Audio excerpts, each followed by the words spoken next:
we're going to continue with the one and only Ivan. This is part 16. And when we left off, a lot had happened. But Ivan had made the giant painting out of little paintings of Ruby at the zoo, and it said home.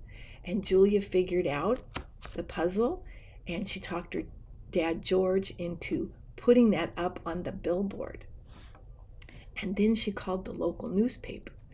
And when Mac came, he was really angry. But the paper called him, and they came and did a story that was in the newspaper.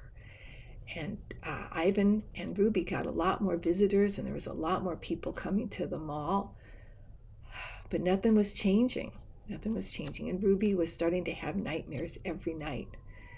And then a television station came and interviewed Mac and Julia and George.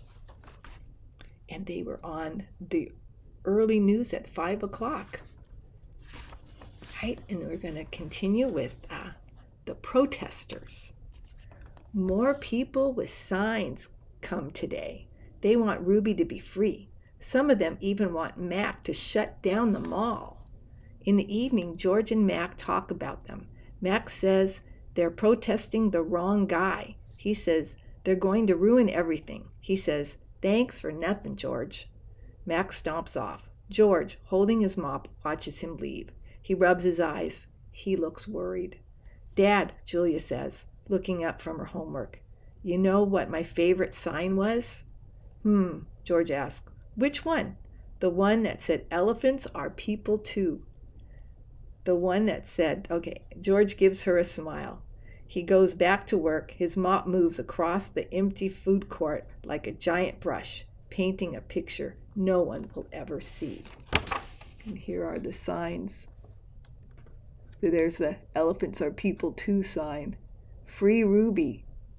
Animals need love.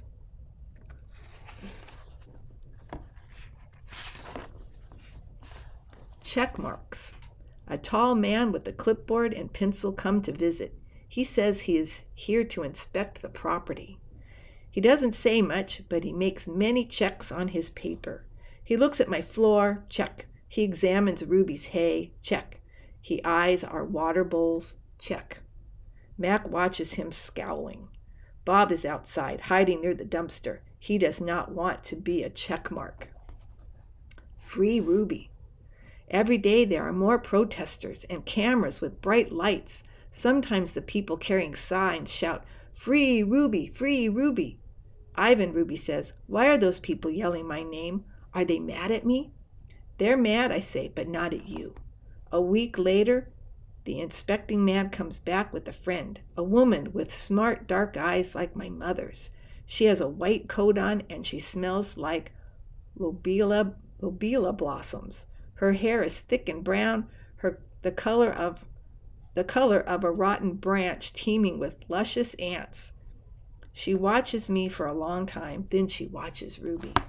She talks to the man. They both talk to Mac. The man gives Mac a sheet of paper. Mac covers his face. He goes to his office and slams the door. New box. Something strange is happening. The white-coated woman is back with other humans. They place a large box in the center of the ring. It's Ruby-sized. And suddenly I know why the woman is here. She is here to take Ruby away. There's the box. Oh, look. That's a giraffe in the circle there. I wonder if they're from the zoo. Training. The woman leads Ruby to the box. She places an apple inside. "Good girl, Ruby," she says kindly. "Don't be afraid." Ruby inspects the box with her trunk. The woman makes a clicking sound with a little piece of metal she is holding in her hand. She gives Ruby a piece of carrot. Each time Ruby touches the box, she gets a click and a treat. "Why is she making that clicking noise?" I ask Bob. "They do that to dogs all the time," Bob says. I can tell he doesn't approve. It's called clicker training. They want Ruby to associate the noise with the treat. When she does something they want, they make that noise. Great job, Ruby, the woman says. You're a quick study. After many clicks and carrots, she takes Ruby back to her cage. Why is that lady giving me carrots when I touch the box? Ruby asks me. I think she wants you to go inside, I explain.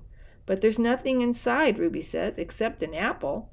Inside that box, I say, is the way out. Ruby tilts her head. I don't get it. See the picture of the red giraffe on the box? I think the lady is from the zoo, Ruby. I think she's getting ready to take you there. I wait for Ruby to trumpet with joy, but instead, she just stares at the box in silence.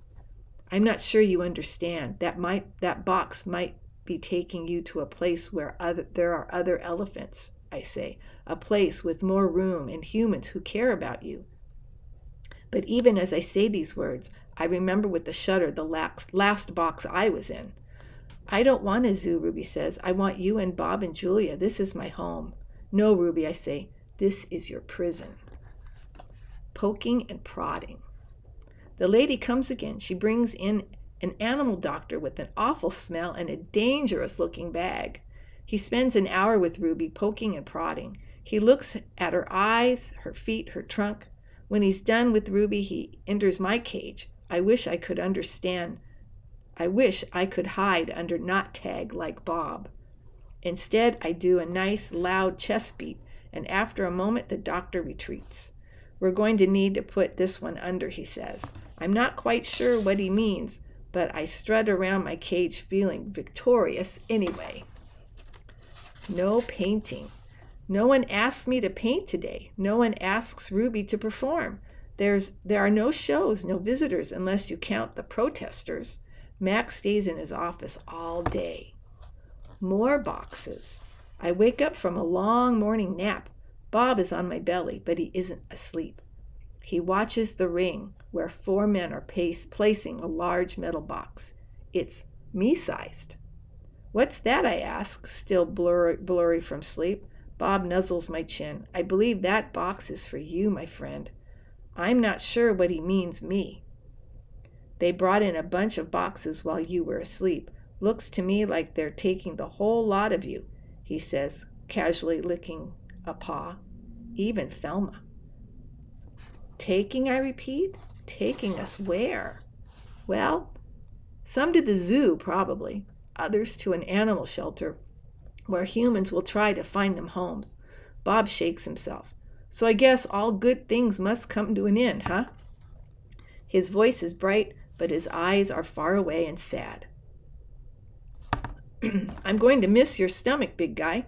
Bob shuts his eyes. He makes an odd noise in his throat. But what about you, I ask. I can't tell if Bob's just pretending to sleep, but he doesn't answer.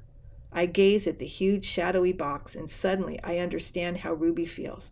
I don't want to go into the box. The last time I was in a box, my sister died. Oh, and we're going to leave it there. That was part 16 of The One and Only Ivan.